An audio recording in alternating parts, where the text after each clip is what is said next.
Halo Sobat EFS, kalian tahu nggak sih di tahun 2019 produksi sampah penduduk Indonesia per hari mencapai 3 juta ton. Dari jumlah itu, hanya 40% yang dikelola di fasilitas pengolahan sampah, sisanya dibuang sembarangan. Penduduk kota Palembang sendiri menghasilkan 1.200 sampai dengan 1.400 ton sampah per hari, yang berarti setiap orang menghasilkan 1 kg per hari. Dinas Lingkungan Hidup dan Kebersihan Kota Palembang mengakui bahwa kemampuan mereka mengangkut sampah hanya 900 ton per hari. Sisanya menumpuk di pinggir jalan, menimbulkan masalah kesehatan, atau terbawa aliran sungai. Sebagian besar sampah yang kita hasilkan sebenarnya bisa kita kelola sendiri. Sampah yang proses penguraiannya lambat dapat kita pisahkan untuk didaur ulang. Sampah yang mudah terurai dapat kita olah menjadi kompos. Bayangkan jika masing-masing kita dapat mengolah sendiri 50% sampah yang kita hasilkan. Tidak akan ada lagi sampah yang menumpuk di pinggir jalan atau mengotori sungai musi kita.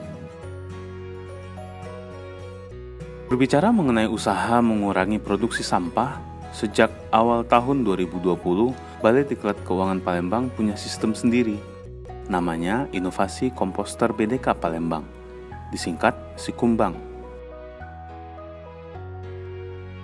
Kegiatan utama Sikumbang adalah mengubah sampah yang dihasilkan para pegawai dan peserta pelatihan di lingkungan BDK Palembang menjadi produk yang dapat dimanfaatkan. Dalam hal ini kompos. Bagaimana kita mengubah sampah menjadi kompos? Pertama, tentu kita harus kelompokkan dulu mana sampah yang dapat terurai secara alami, mana yang tidak. Pengelompokan sampah yang kita hasilkan merupakan langkah paling awal dalam mewujudkan pengelolaan sampah yang ramah lingkungan. Tahap pertama ini menuntut partisipasi seluruh warga BDK Palembang, karena sampah memang sebaiknya dikelompokkan berdasarkan proses penguraiannya.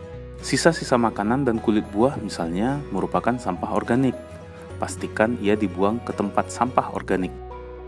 Bungkus makanan, botol minuman, dan kantong plastik dibuangnya ke tempat sampah anorganik. Ngomong-ngomong, penggunaan barang yang menghasilkan sampah anorganik seperti bungkus makanan berbahan styrofoam, sendok plastik, gelas plastik, dan kantong plastik sekali pakai sebaiknya kita kurangi ya, karena jika tidak diolah dengan baik akan sangat merusak lingkungan. Dengan memastikan sampah yang kita buang ke tempat sampah organik adalah benar merupakan sampah-sampah yang dapat terurai secara alami, kita telah secara aktif mengurangi beban tempat penampungan akhir. Pemeliharaan taman dan lahan terbuka di lingkungan BDK Palembang juga menghasilkan sampah. Sampah taman dapat langsung diolah menjadi kompos, tinggal perkecil ukurannya melalui proses pencacahan. Pencacahan dilakukan agar bakteri pengurai memiliki ruang atau surface area yang lebih luas untuk memperbanyak diri, sehingga proses pengomposan berlangsung cepat.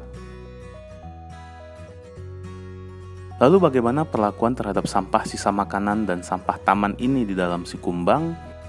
Ikuti video berikutnya ya. Untuk EFS kali ini, sekian dulu.